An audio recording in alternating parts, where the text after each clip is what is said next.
Hey everyone, so today I'm going to go over how I created this realistic landscape. It'll be a step-by-step guide teaching you from beginning to end, all the way through Unreal Engine's workflow, as well as render and bringing it into DaVinci for final color grading. So let's get into it. So first things first, find images that you can reference that kind of show you the landscape you're trying to create. This is incredibly helpful because whenever you're trying to make it realistic, it's always good to obviously reference something that's real.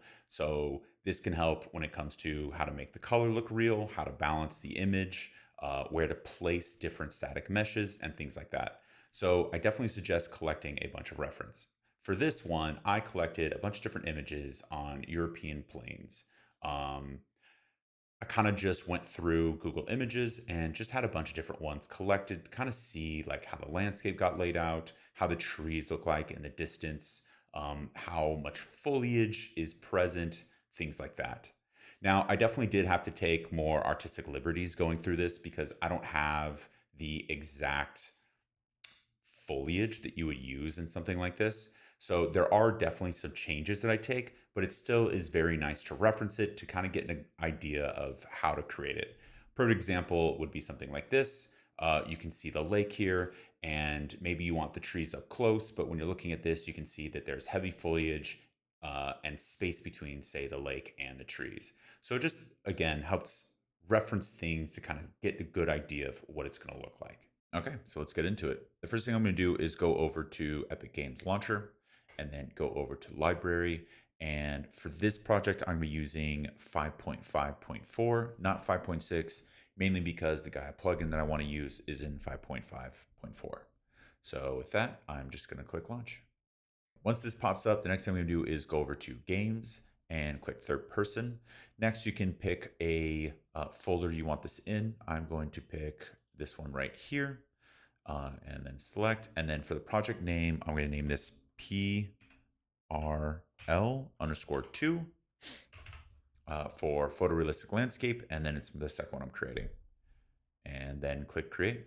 So now that Unreal Engine is open, the first thing we want to do is create a level. So I'm going to do Control Space, right click here, go over to level, and I'm just going to name this photorealistic landscape _2. And instead of actually typing it all out, I just chose PRL. And then open it up. Okay, so when your level first opens up, the first thing you'll notice is it's pure black. So to change that, just go over to Window, go down to Environment like Mixer, and then just create all of these. Okay, so now that we have all the lighting set up, the next thing we need to do is set up the project correctly. So to do that, we really just want to enable certain plugins. But before we get into that, I want to jump into Gaia.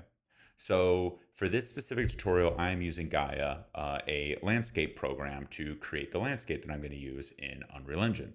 Now, Gaia has an actual plugin that you can use, but Unreal Engine itself has a way of bringing in any height maps into its actual program. So I'll go over that first workflow first, but after that, I'll be going over the Gaia workflow, which is what I use moving forward. So in this particular scenario, if you want to bring in a height map into Unreal Engine, not using the Gaia plugin, what you want to do is go over to selection mode, go over to landscape, and then inside landscape, you're going to go over to import from file, and then height map file. And in our case, my height map file is this thermal shape. So I click on that, click OK, fit to data if you wish, and then import. Now, I don't particularly like using this method because there tends to be certain mistakes.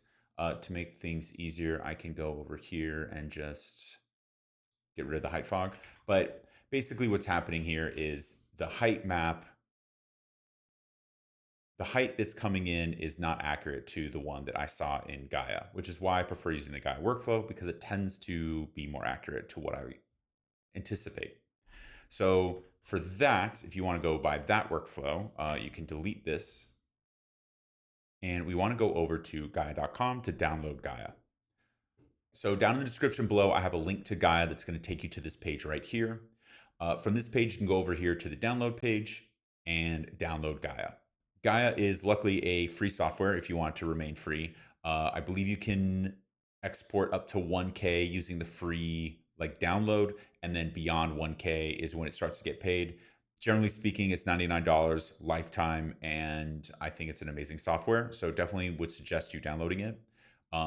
But in this particular scenario, when you download it and open it up, let me click on it, you'll see, and open it up. Over here under Tools, you can then go down to Install Plugins, and it'll say Gaia to Unreal. Once you click that, you can then install the Gaia to Unreal plugin.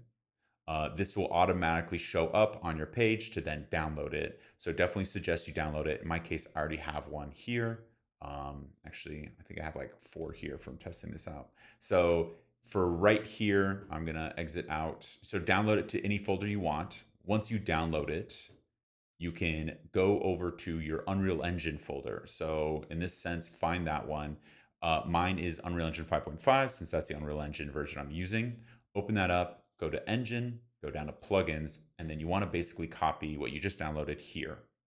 So now go over to your Downloads folder or wherever you downloaded it. Open Gaia to Unreal. Open or unzip the Gaia to Unreal 5.5 or whatever version you're using. Again, highly suggest 5.5 for this tutorial. Export that, and then you will see the Gaia Unreal tools. So what you want to do is copy this and then go over to plugins and paste it in this folder. Once that's done, let's go back over to Unreal Engine. Before you restart, I would suggest just going down and going to edit. Sometimes it pops up, sometimes it doesn't. I've honestly had both. If it does pop up, this is what it's going to look like, which is Gaia to Unreal. If you can click it and start the restart process, I would suggest that, so you don't have to restart twice. And the other one you want to turn on is the movie render queue.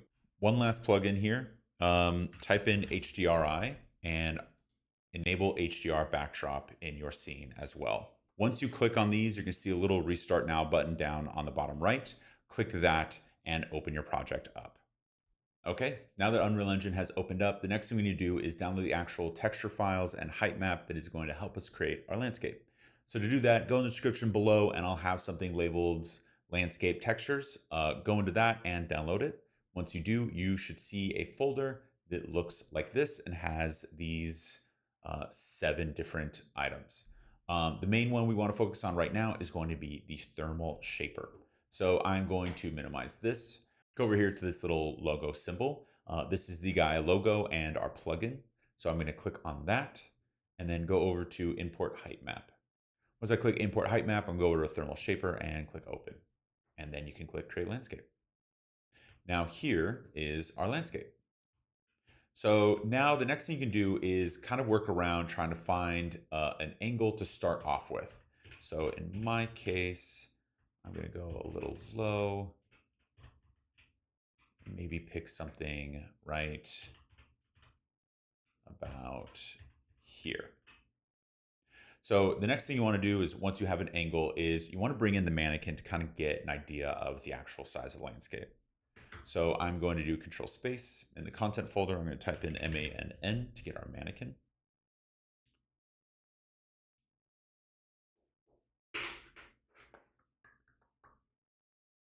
Once our mannequin comes in, I'm going to grab it and drag and drop it. And as you can see, what I thought was a perfect composition is way off because the mannequin is incredibly tiny. So I am going to go down and get a little closer to our landscape.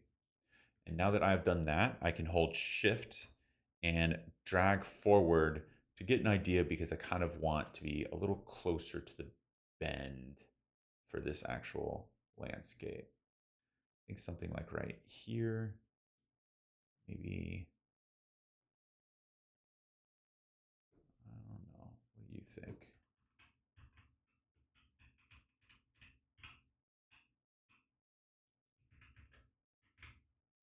Yeah, I think that looks good. Okay. Now the next thing you need to do to kind of get a better idea of how your shot's going to look is bring in the actual camera. So to do that, I'm going to go over here to the box with plus, go down to cinematic and click Cinema Camera Actor. You can right click on it, go to pilot, and then move it around. Somehow, there we are. And kind of set up the shot and the way you want it to look. I think something kind of like this works. And then you can go over here, make it DSLR. And then I'm also going to make it, keep it at 35, but bump the aperture up to 22. It's a landscape shot, so you want to be able to see everything in it. And turn our mannequin So it looks correct for the scene because I kind of like having a mannequin in there.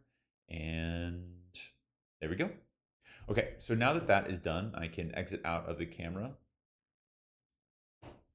pin the camera, and then we can start working on grabbing all the static meshes we're going to use in our scene. So to do that, I'm going to go over to Window and go over to Fab. Okay, so now that Fab is opened up, I'm going to go over to the search bar and just type in Quixel. And I'm going to download a few assets that I used in my scene. So the first one is going to be the European hornbeam, European black alder, curbside weeds. I use the foliage spruce trees. However, you can definitely try and use different other trees. I kind of like the way these looked in my scene. Wild grass, grass, and more grass. And the last piece of grass, I swear. And then I use the uncut grass material, which I'm going to use for our actual landscape, as well as this mossy sandy ground. And then finally, I also downloaded this rock pack.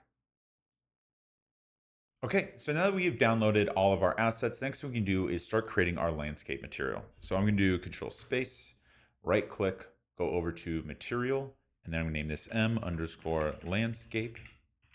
And then I'm actually going to create a landscape folder as well, name this landscape.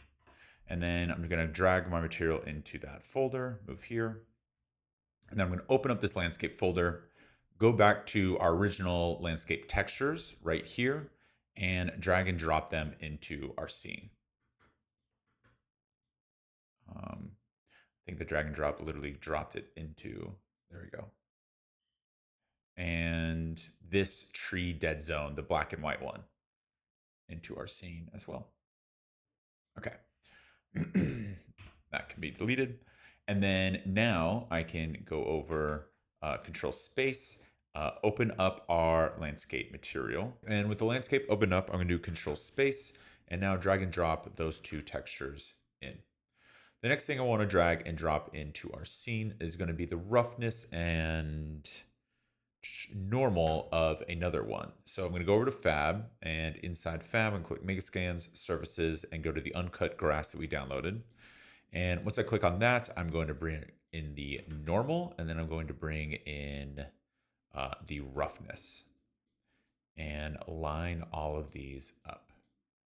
Okay, next I'm going to go over here and right click and type in base. Base color. I'm looking for this QMF base color adjustments. And I'm going to copy and paste. So we have two. I'm going to do V click to get a vector node. And I'll name this Beto _color _1. And then we can again control and click, and I'll name this one Albedo color 2. And then we can do S click to get a parameter node and just name it saturation _2. S click brightness _2. Bring these back and then S click again. Nope, not an S click. And I'll name this contrast _2. And then we can copy all these and paste up here as well. And we want to change the name. So I'm going to get some space and then just change all these over to 1.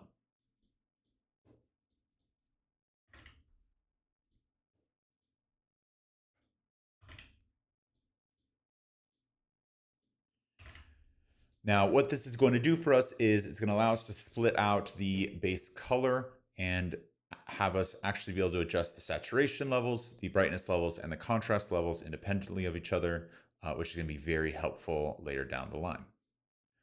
And then just attach all of these in.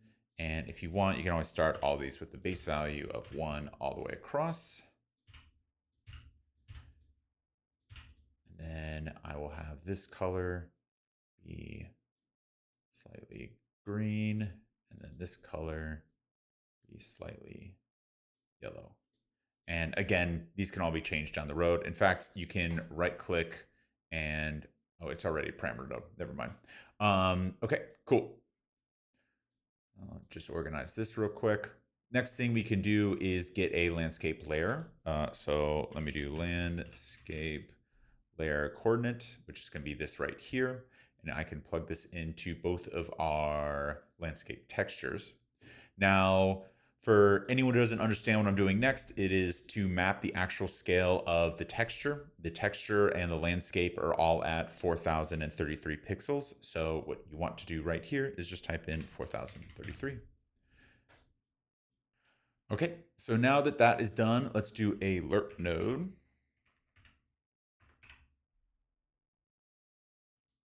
And for this lerp node, we are going to bring in these two to A and B. This will be into alpha, and then the lerp will go into base color eventually. Okay, next thing is I want a static switch so I can turn this on when I want it and when I don't. So I'm going to type in static. It's not typing. Static switch parameter is what we want. That way we can turn it on and off when needed. I can put this into base color. This bottom one will be false, and this top one through the lerp can be true. But first, I'm actually going to do a multiply node as well, and then do a parameter node. Do this albedo underscore int for intensity. Spelled that all wrong. Albedo underscore int for intensity. Bring that into the multiply node, and then the multiply node will go into the static switch parameter, and now we are set. Now, if anyone doesn't understand why we set up a static switch for this one right here, this texture, I understand you can't see now if I click on it. This texture right here is basically something that Gaia kicks out, telling you where trees are and where trees aren't. So all these black spots are where trees are going to spawn on the map. It really isn't a rule as much as it's a guide. It kind of helps you understand like where you can put trees, where you can't. Obviously, you can adjust your scene however you want, but it's nice to start off that way to kind of get a quick look at how the landscape could be, and then create from there. And then the last two are our roughness and our normal. So to start off, this is an ORM. That stands for ambient occlusion, roughness, and metallic. And that goes in the order of RGB, which means our roughness, being the middle, is G. So I am going to drag you over into a multiply node. And then I'm going to click right here and call this roughness intensity. I'll just do int for intensity again. Bring it in, and this can go into roughness, and then this value can be 1. The next one we can use here is actually doing another S-click and doing specular. And just adding specular in there just so we have a parameter that we can adjust if we need it. And then this last bit is the normal. For both of these, we need to do a texture coordinate. Texture coordinate is going to help us set up our tiling. So I can go over here, and then I can copy and paste this and do a multiply node and then an S node. I'll call this normal underscore tiling. Bring you into the multiply and bring you in. So the texture node is going to basically look at the coordinates of the actual landscape itself, and the tiling means I can adjust the texture node. That way I can adjust the overall tiling of the normal map, which is going to be very helpful. If you want to be nitpicky, you can kind of use the roughness to adjust as well. So just in this scenario, I will do a S-click and just call this roughness underscore tiling. Do a multiply node, and we can kind of put both of these in. The normal mode, or not the normal mode, but the normal tiling will really affect your scene. The roughness really won't, but I kind of like them lining up. So really whatever I end up putting as my normal tiling, I'll make my roughness tiling. And then again, make it 1. If I didn't add 1 to any of these parameters, you always can later on. In this case, I'll do 0.1. Is it number lock? There we go. 0.1, enter. And then 1 for intensity.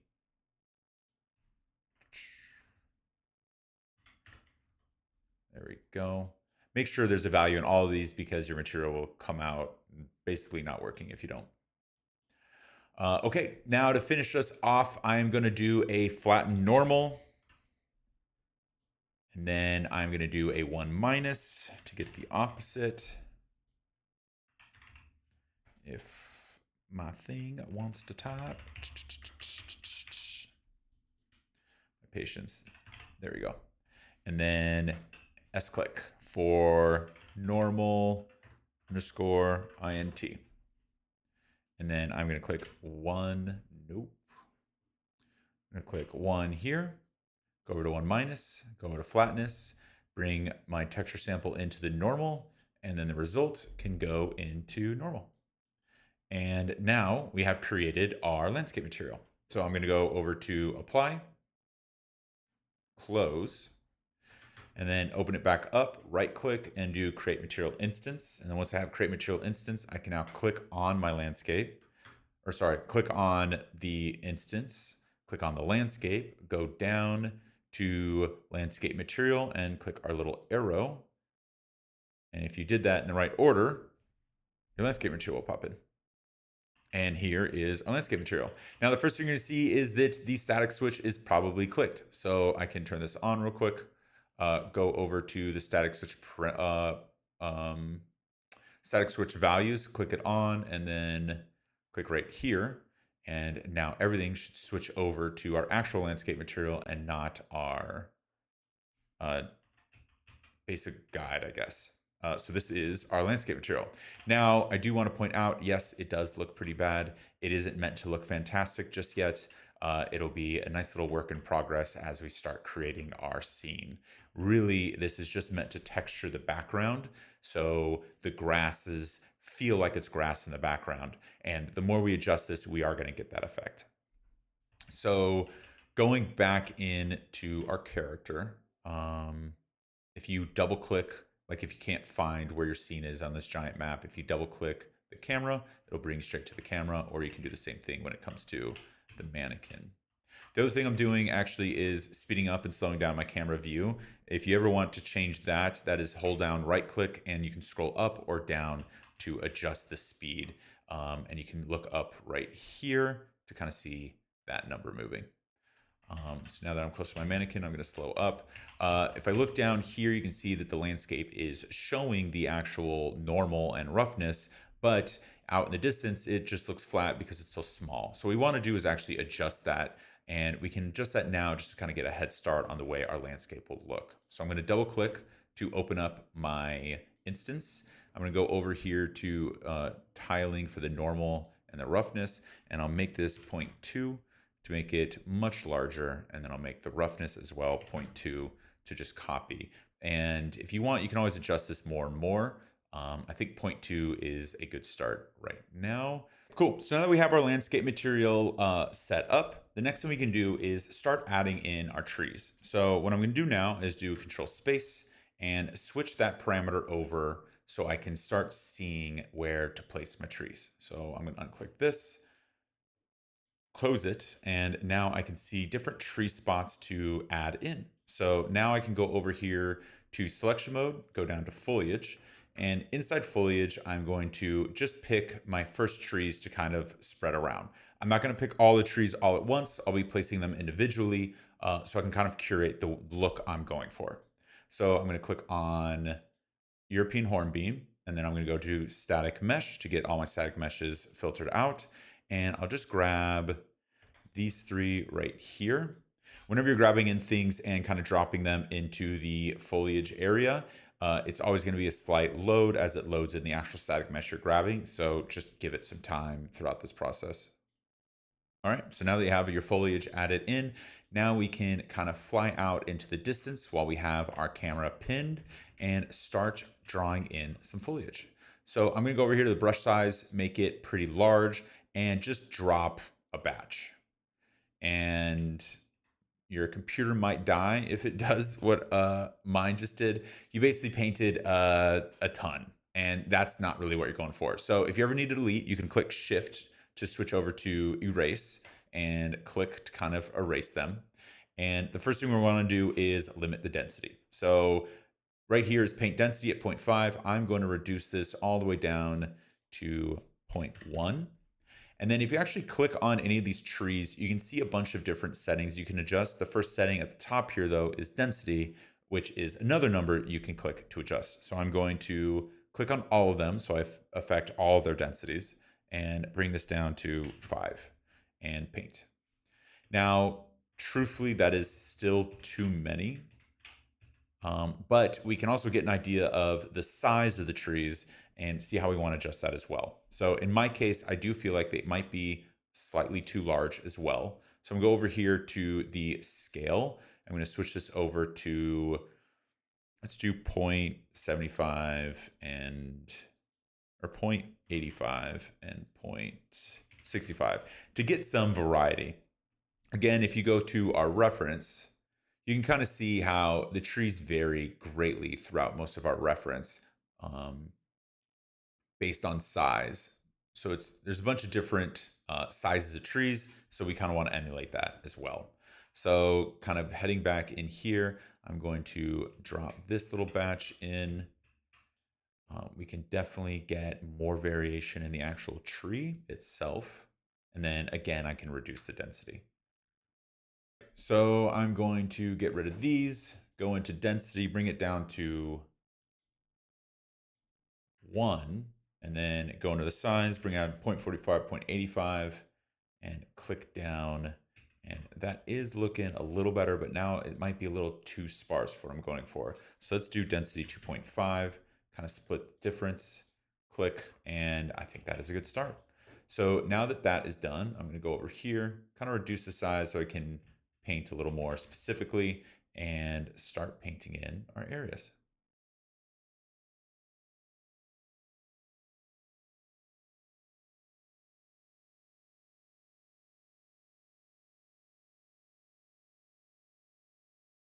All right, with all our trees in our scene, the first thing I'm going to notice, which is going to bother me throughout this entire process, is simple wind is added on to our trees, which is why they are bobbing up and down.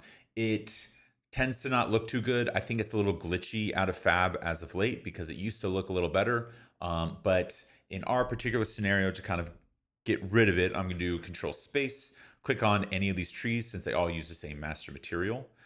Click on the top one, go over to hierarchy and do MAI, and then go to foliage.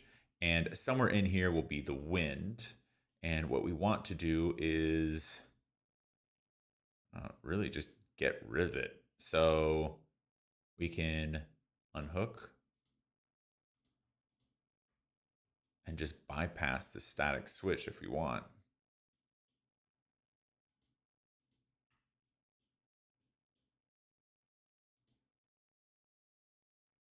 Apply. Close it down to check, and now all of our trees are still. The next thing I want to point out is right now we're using Lumen, and to actually get the result we want throughout this tutorial is we're going to be using Path Tracer, which is a much more cinematic way of rendering, but it is not real time. So what we're going to want to do is continually check in and out of how Path Tracer looks, since Path Tracer is how we're going to be designing and creating our scene. So to do that, you can go over here to where it says Lit, and switch this over to Path Tracer. And this is how Path Tracer is going to look. If you look here down at the bottom, you can see this load bar, which means it's slowly loading how the scene is going to look. If I move around, it's going to look this really weird static. And that static is really the fact that it's not able to render everything all at once. So it's basically losing pixels. So we need to make some changes here to kind of set this up. So those changes are all going to surround what is called a post-process volume. So I'm going to go over here to this little box with the plus, go down to volumes and hit post-process volume. Inside post-process volume, I'm going to immediately search up bound and do infinite extent unbound. This now means this post-process volume is affecting this entire map, not just what's inside the box. The next thing I want to do is go over to exposure, since I want to level out our exposure so it is always the same no matter what. So that's going to be 0. And after I do that, I can now type in path tracer. Nope. Nope. All right, just path tracing. All right, there we go. Learn something. So here you have max bounces, samples per pixel, max path intensity, emissive materials, reference depth of field, reference atmosphere, and reference denoiser. For this, what we want to do is actually get rid of denoiser, turn on reference atmosphere, and then turn off emissive materials.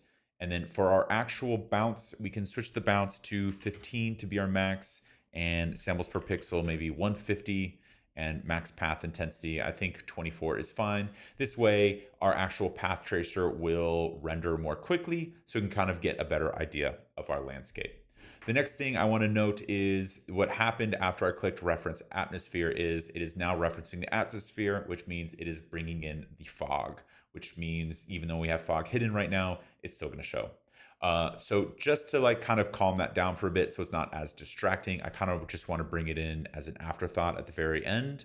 Then let's just not reference right now. So I'm going to click on this, go to path tracer,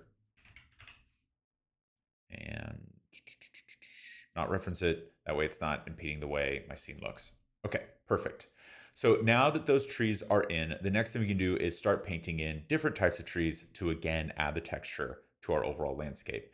The other thing I do want to add here is actually I don't like that the trees are so far from the camera. I kind of want them to bring them closer. So I'm also going to adjust that so our trees are also closer in our scene as well.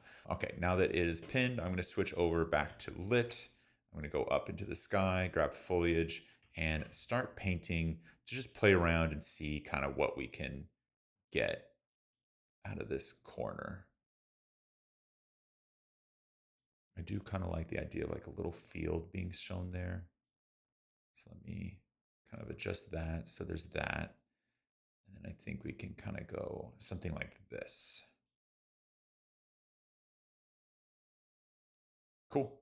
Now, the next thing we can do is start adding some new trees to the mix. So to do that, I'm going to close out, go to foliage sets where my spruce is, and bring in some spruce into the scene. Let me bring in these 3. And the next one, we can go over to the black alder, and I will add the more bushier ones to the scene as well. So this one, and this one.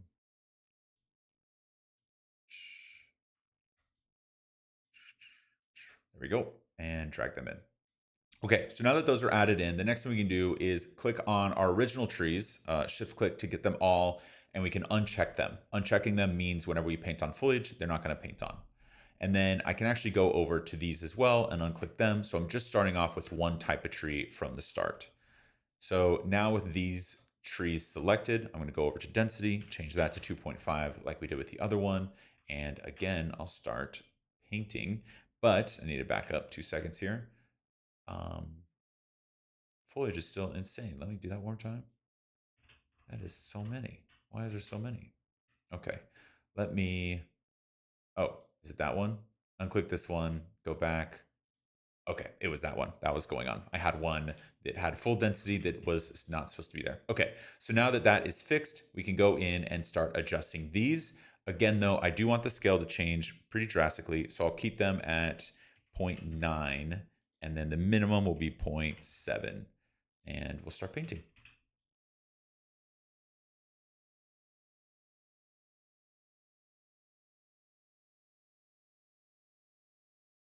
All right, so now we have some trees in our scene. I don't like those 2 up front, so I'm going to delete those. But yeah, generally speaking, we now have 2 types of trees in our scene. Now we can uncheck these and go for the last batch, turn those on. These are again supposed to be low to the ground, so I'll do 0.7 to 0.5. Reduce the density to 1, and paint these in as well. Again, I messed up. The density for all of them is actually supposed to be 1. There we go. And now I'll paint them in.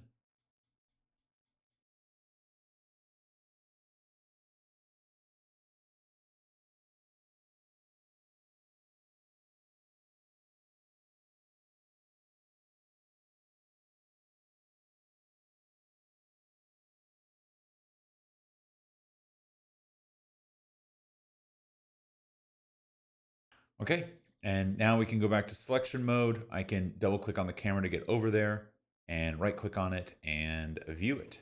Now, if I switch this over to Path Tracer, I can again get a clearer point of view of how our scene is going to look.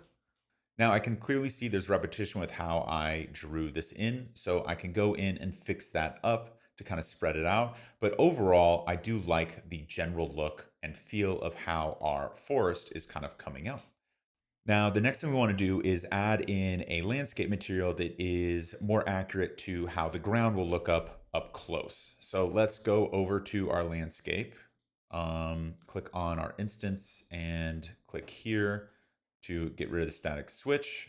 If I close U, now our landscape is all in. But again, you can clearly tell that this landscape is not meant to be something that's seen up close. So what we want to do is switch that out. So I'm going to go over here to selection mode and switch to landscape. And I'm going to click on this manage tab. Once I click on this manage tab, you can click the select tool to actually select pieces of your landscape. So I'm going to select this one, this one, this one, this one, this one, this one, and I think the far out ones we are good. And if we need to adjust in the future, we always can. Once you have those selected, you can go over here to the right where it says override material. And you want to find the material you want to override it with. So I'm going to do Control Space, go over to Fab, click on Megascans, Surfaces, and find our mossy sandy ground. And this material instance is what we want to replace it with. And this is MI_VEI. So I'm going to go Control Space to get rid of it, go over to Override Material and do MIA_V_VEI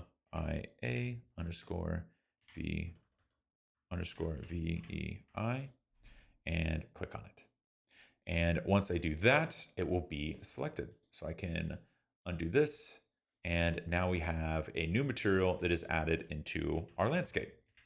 And off the bat, you can tell the tiling is not good. So I can do Control Space, go over into the material instance, close it down so I can kind of see it. And I believe it's in global. I can hit tiling. I'll just name this 0.2, which is much better and much more accurate to how I want our scene to look.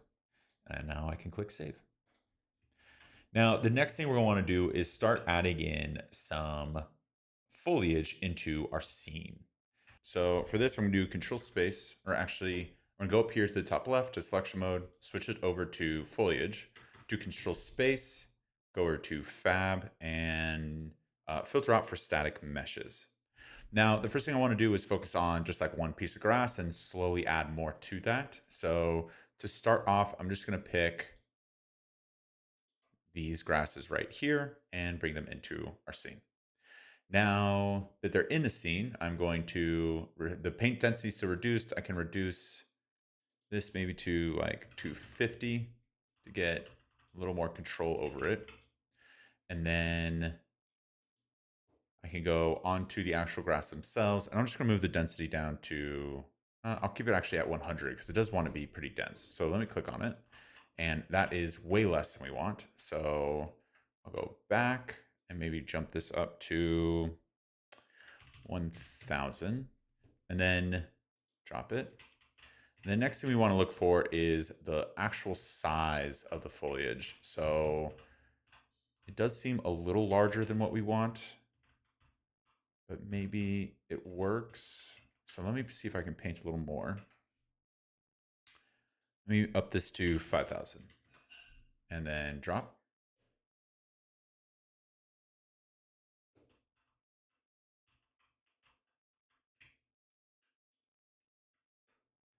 Let's do 7000. and drop. And that is looking much better.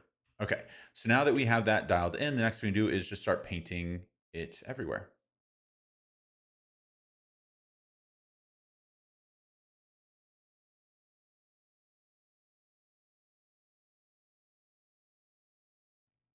Okay, so now we've painted all that foliage on. I'm going to go back to selection, click on the actual camera, and then pilot it and switch over to path tracer. And this is just going to help me get a better idea of what it's looking like.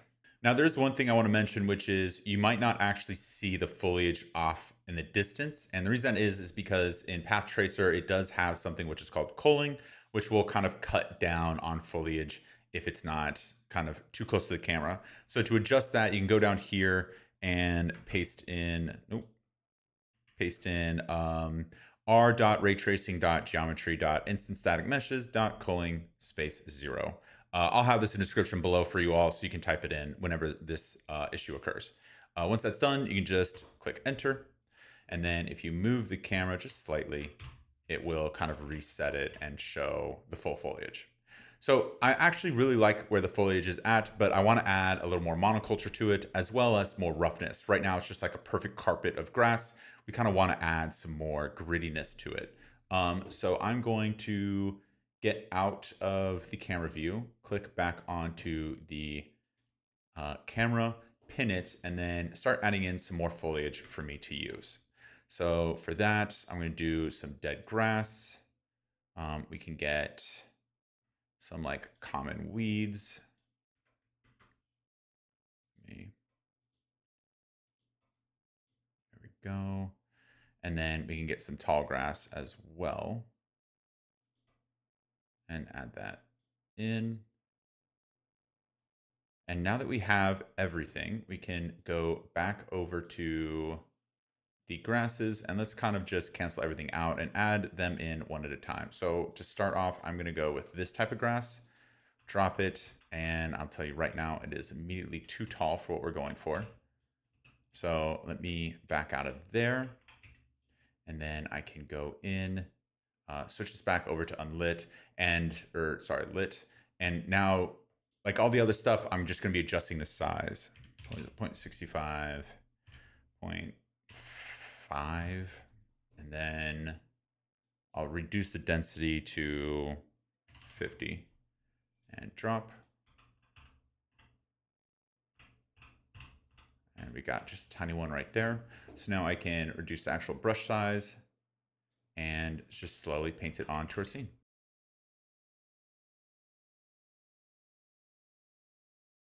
And once that's done, I can also go back over to the camera view and then switch this over to Path Tracer and kind of get another good look at it. And then I can go about this process, 5 or 6 times, kind of adding, deleting, moving till I feel like it looks correct. The other thing I do want to note is under this lighting, there's a lot of shine coming off the actual plants themselves. And it's always nice to kind of balance that. I'm not the biggest fan of how shiny this gets. You can reduce the overall exposure if you want, or rather, I can switch up this to like bring it down. But even when I bring it down, it's still like a shine to it, even in like Path Tracer and in Lit. So what we can do is we can also go in and kind of even out the shine of all our foliage. So to do that, you can switch this over to unlit. That way you can kind of check the brightness of 2 different things at the same time. And then I can do control space, find any of the foliage that I'm using. Right now I know this is one of them. I can click on this, go over to the base color. Yeah, it's base color. Base color controls. And I can just kind of drop the brightness down a bit so they're not as bright as they are. Save that. And then I can switch over to lit. And I like that, but we don't totally sure until you switch to Path Tracer. And that to me seems like a much more natural look. So now what I'm going to be doing is kind of going through, adding a new foliage, taking foliage out, and adjusting the overall brightness of the foliages so I get the scene where I want it to be.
Okay.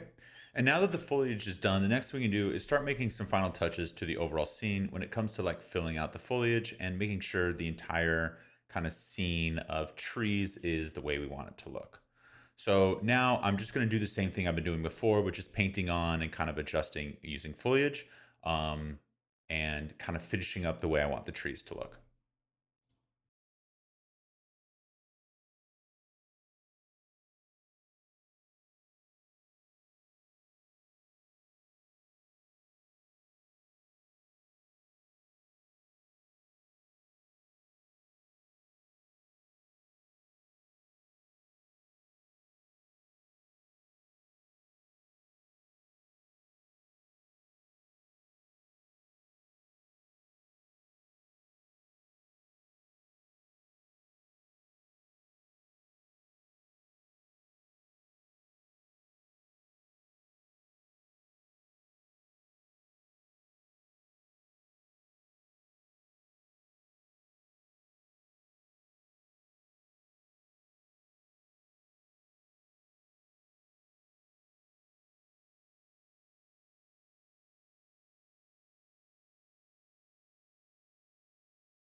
Okay, with our scene looking much better and the trees a lot more filled out, the next thing I'm going to do is now start making adjustments to the landscape so it obviously doesn't look as horrible as it does now. So what I'm going to do is do Control Space. Actually, sorry, go over to Landscape, go down, and then click on the Landscape material to bring up the instance. And I'm going to bring this down here. Now the name of the game is, what we want to do is switch this over to unlit. Unlit is really what allows you to see the color of objects without light really impeding them. So if they look the same or have the same brightness in unlit, then you know that in lit, they're going to be much closer to matching. So I'm going to match in this by just kind of playing with the albedo color and then the brightness levels labeled here on the brightness and contrast. So I'm going to remove some brightness for both and then start adjusting the color as well.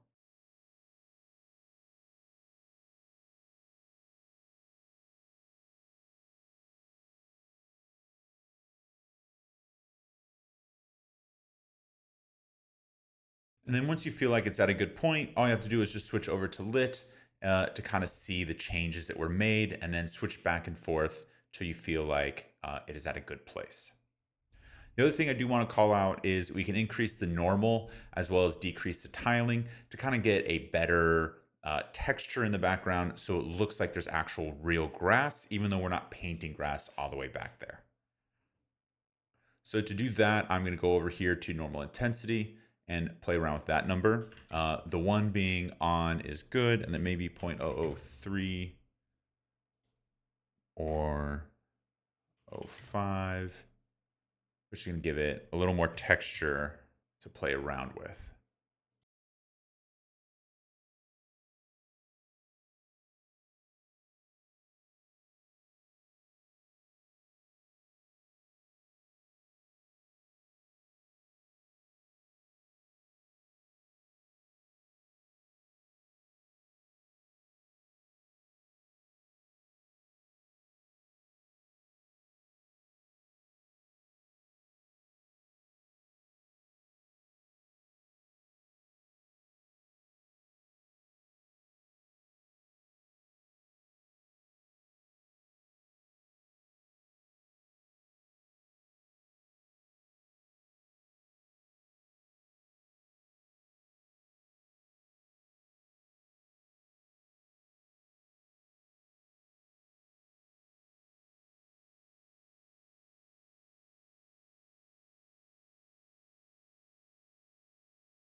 Now that our landscape is looking a lot more accurate to the way we want it to look and kind of blending in well with the foliage, the next thing we can do is start working on the overall lighting and changing some settings to kind of get the look we're going for before we jump into final touches.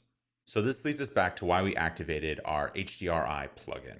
So with the HDRI plugin, it means we can bring in HDRIs and drop the volume into our scene with relative ease. So I provided a link below that's going to take you to this site right here, which is 2gacademy.net. They offer a bunch of really awesome free assets, but one of the ones I love the most are their HDRIs because they're only sky. A lot of HDRIs will have, say, like houses or trees in the background, which is things we don't really want because all we want is the sky. So this is really fun and a very helpful resource.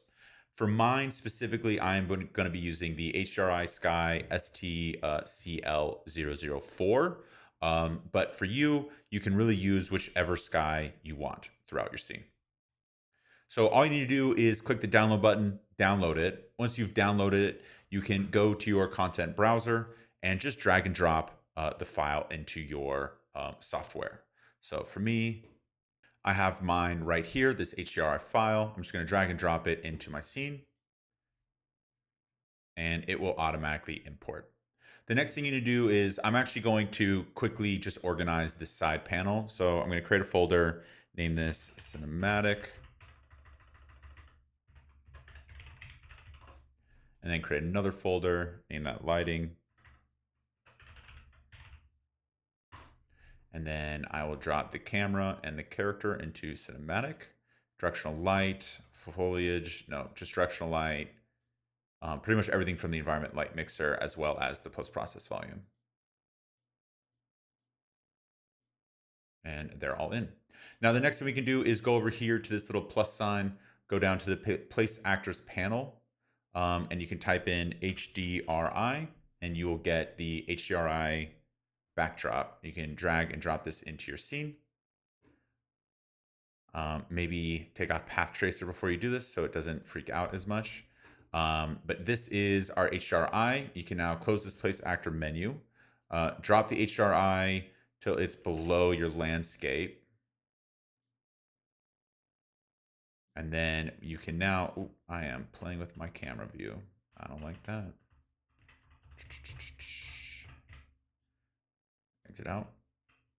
And then you can pick on it and go down here to size and increase the size. And you want this to basically swallow up your entire scene. So increase it as much as you need to get it to be fully in your scene. And once it is in your scene, you can go over here, click on your camera, pin it, and then you can now switch out the HDRI for the one you just brought in. So I can click right here. It'll show all the HDR files that we have. And this is the one that I want to go for right here. And then we can now play around and set up the lighting. So to do that, I am going to bring my camera closer in and actually fix the position so I know it's where I want it to be. That must be the bottom of our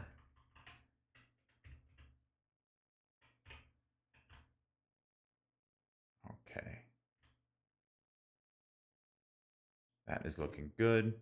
We can get out of here. Next thing is grabbing you and dragging you below so it doesn't look like there's a giant lake in the distance. Let me click back on the camera to get a better look of it.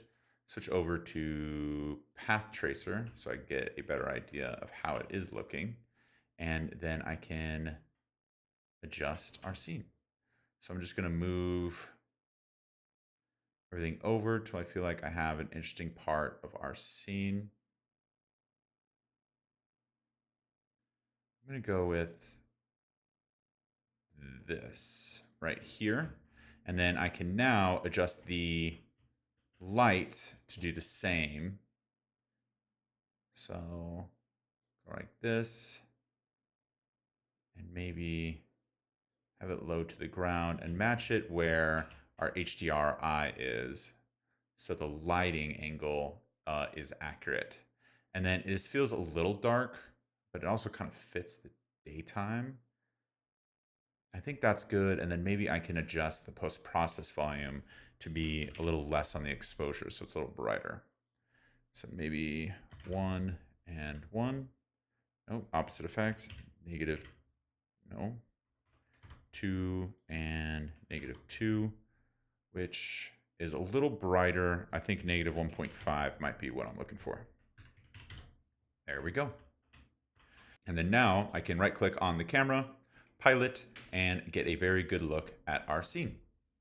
Okay, so now we are at the part of the tutorial where you really just need to make fine tunings by kind of going over everything I've just taught you to make sure it is perfect. So off the bat, I can name some issues. I don't think the background is convincing, so we need to adjust that so it feels a little more convincing there. I don't like how these trees kind of just have gaps in them. I feel like it breaks away the bushiness. I think some of these trees could be moved up as well to kind of add a little more foliage throughout. And then I can make some final touches to the general color overall, maybe increasing the size, things like that. So I'm going to go about making those changes, not necessarily walking you through each one, but I will kind of have this played at high speed so you can view it as we go. The one thing I do want to call out that I will be playing around with is the post-process volume. So the post-process volume allows you to make a lot of changes to really dial in the look and feel. So exposure is just one of them. The actual like global parameters of saturation, gamma, gain, offset, all these. I'll be slightly playing around with these values till I get what they want. I never really go anywhere past like 0.95 in either direction, just to like kind of subtly adjust the scene. You can also add some film grain to your scene, as well as adjust different like film techniques like the slope and the toe, um, to kind of dial in the look you're going for. The general idea here is you want this to look as good as possible, leaving Unreal, while we head into DaVinci to do like final color. So just want to call out those kind of features of the post-process volume, because I will be touching that, as well as pretty much everything we went over today, to kind of dial in the scene.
Okay, so now that the scene is to a point where I really like it, the next thing we can do is start jumping in and actually creating our camera sequence. So to do that, I'm going to go over here to the clapperboard and go to add level sequence. I'll name this ls underscore main. And then we can close that because it's down here on the bottom.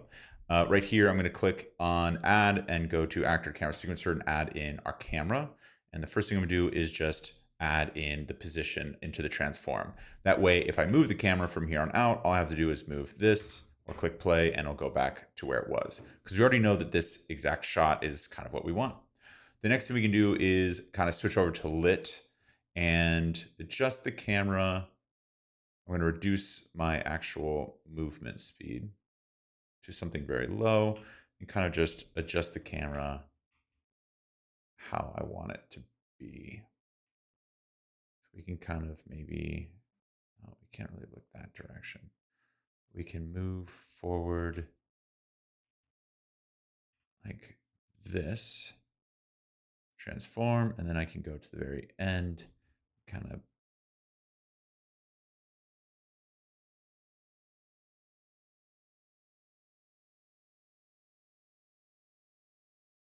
something right here. How big of a difference is that? Okay, so it just kind of rises up slowly. Cool with me. And then I can press the minus to zoom out, and then I can drag this across to kind of add frames. I think I'll do 270 just so it's like a nice and slow movement. And then if I click play, it's moving nice and slow and looks pretty good. Okay, now that that is done, the next thing we can do is kind of add some more realism to the camera. So to do that, we can do Control Space, right click, go over to Blueprint Class, go down to All Classes and type in Camera Shake. And you'll see this Camera Shake Base right here. Click on that, select it. Let's name this Camera Shake. Very easy name. Open it up. It has a graph and comes with this panel on the right. The details panel is all we want. And if you actually close it and then reopen it, the details panel will be all you see. So now that that is done, we can go over to the root shake pattern and we can switch this over to Perlin, which is kind of like the base. I'm not actually sure the word you would use, but it's the base pattern that a lot of things can use. Even in like Gaia, you can do Perlin to kind of play with the landscape. A little bit of a tangent, but you can open location, rotation, FOV, and timing. Timing duration, you want to switch this over to 0. That way it lasts forever and you can kind of move it to however you want it. And then for the rotation amplitude, I'm going to actually do amplitude is kind of like how drastic it is. Frequency is how often it's going to occur. I don't want it to be drastic, but I do want the frequency to be a little more present. So I'll do 0.25 and 0.75 and 0.15 and 0.65. Compile, save. And then now if you go over here to the camera, I can click this plus sign, go over to Camera Shake, and you'll see the Camera Shake Blueprint class. Click on that, and now it is in your scene. So again, this is another trial and error thing. You can kind of just play it, back it up, see if you like it, and kind of adjust from there.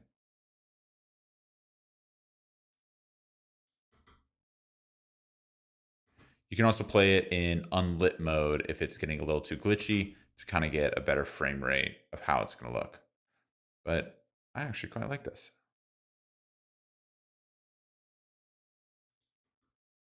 I think we can reduce the frequency just slightly. So I'm going to enter in and I'll just reduce the frequency to 0.55 for this one and 0.65 for this one. Compile, save, and it's just now a little more subtle. And that's looking good to me.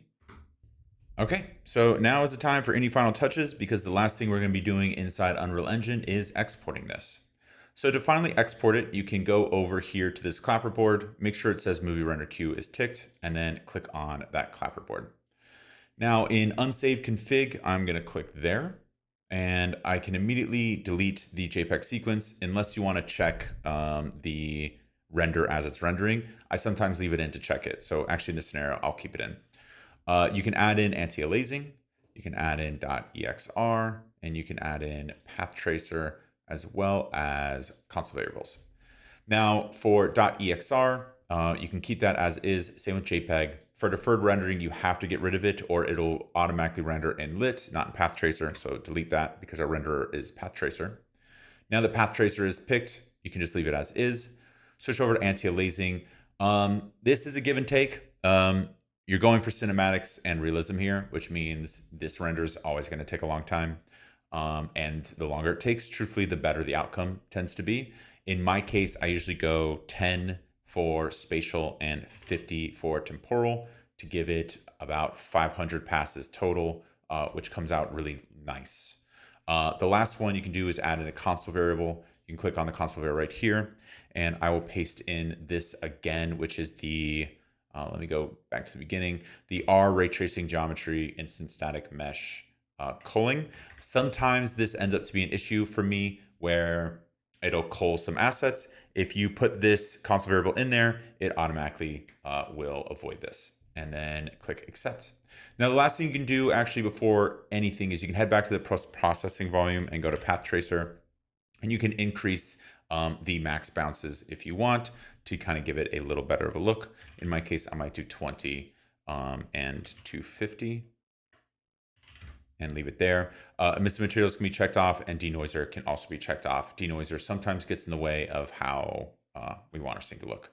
So now that that is all done, the next thing we can do is click on the clapperboard, go back here, go to output, pick the folder you want to output from. Actually, sorry, one other thing, switch your sequencer over to 24 FPS. If we're going for realism, your eyes are most in tune with 24 FPS. You can do 30. Truthfully, only someone who's really astute will notice the difference, but 24 tends to be more cinematic overall, and you might not consciously, or you might not consciously know it, but subconsciously you might. So have that at 24, which means once you're in here, this will also be 24, and then pick the save, the output resolution. In our case, HD is completely fine, but if you want to up that, you can. Just be aware that this is a very dense scene, and trying to render this is already difficult, so upping the resolution might give you a crash. So take that risk as you want, and then yeah, you can export. My only warning before jumping into this is make sure you save before you render, because again, since you're working with such a giant texture streaming pool, it's very easy for this to crash. So just heads up there, save, then click export. But once it's all exported, you can jump over to DaVinci Resolve. Okay, so now we are in DaVinci Resolve. So when you open up DaVinci Resolve and open up a new project, this is what you're going to be seeing. The first thing you want to do is bring in your media into DaVinci Resolve. So to do that, you can go over here to the bottom left to the media tab and click on that. Once we click on that, we can go over here and basically search for the folder where your media files are being held. When you open up the folder, instead of seeing a bunch of individual images like what was exported, you see only one file for each data type. So in my case, I exported in JPEG and .exr, so I see a file for each. What's happening is DaVinci is going ahead and realizing that it is already a sequence of images and basically compiling it for us right away, which makes life much easier. So all you need to do is grab the .exr and drag it into your scene. Once you do that, you're just going to see it pop up right here. And then from there, we can now move over to the editing tab, which is this tab right here. I'm going to click on that and just drag and drop our scene into our timeline. Now to zoom in, you can click plus. So you're now like closer to your actual clip. And then the other thing I want to notice is if you look at it, it obviously looks horrible. So this is not what was exported. Basically what's going on is DaVinci Resolve is reading a different codec, and we need to tell DaVinci Resolve what codec to read so it will display the colors properly. So to do that, we can go over here to, I believe it's edit or file, and then go to project settings. From there, you can go to color management, go down to input lookup table, click on that, and then just scroll all the way down to see linear to sRGB and click on that. Once you do that, just click save, and now our color is looking much more accurate to how we had it when we first exported it.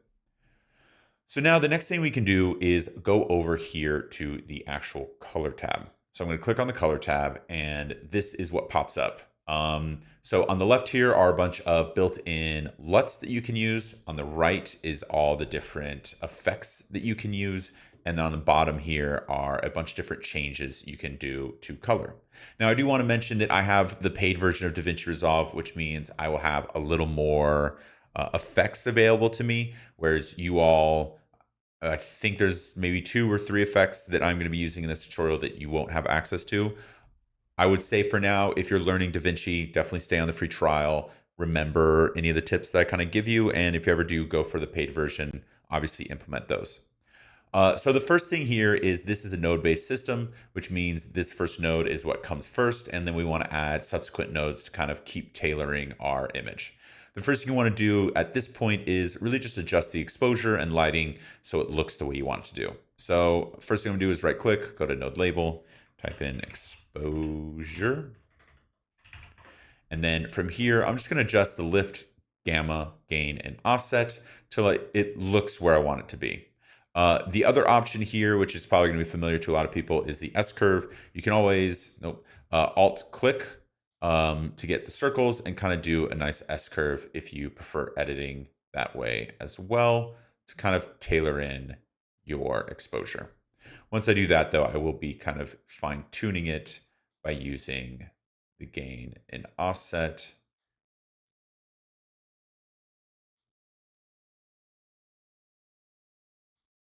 I can adjust the highlights just slightly. And then this is also an appropriate node to kind of adjust temp and color and tint.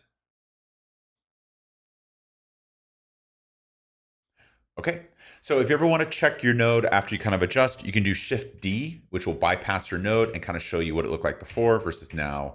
And again, changes at this point are very minor because we kind of keyed in the exposure that we want within our scene. And then if you're ever curious if it's bypassed or not being bypassed, it'll say at the very top, bypassed up here. So that's how you know if it's currently being bypassed, and then now it's showing the actual effect of the node.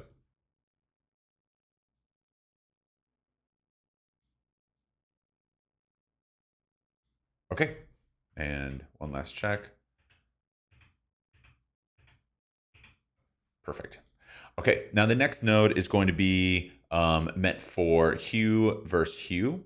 So to do this, I'm going to do Alt S to add another node. I'll go over to node label, and I will change this to hue v hue.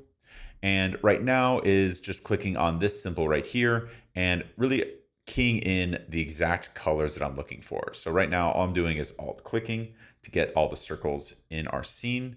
And then from there, I will adjust to get the exact color I'm going for.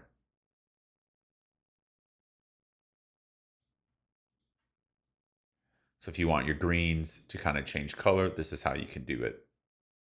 So I like how green our greens are, but I do want to introduce just a slight bit of orange. And then here, I can kind of, actually, I will adjust it right here. Next is Alt S again, and this one will be node label hue v sat for saturation. And now clicking on this one, I'll click on the hue versus saturation and adjust that as well.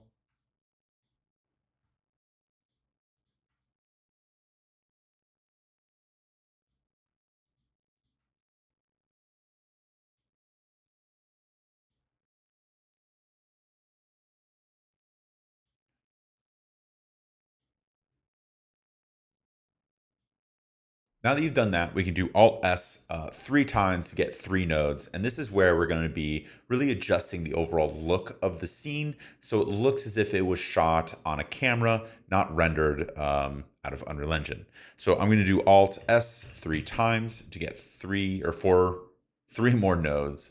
And the first one will be chromatic aberration, second one will be film grain, and the last one will be glow. So to do that, I'm going to click on our first one, and I'm going to go up to the little search bar and type in CHR, and you'll see chromatic aberration removal.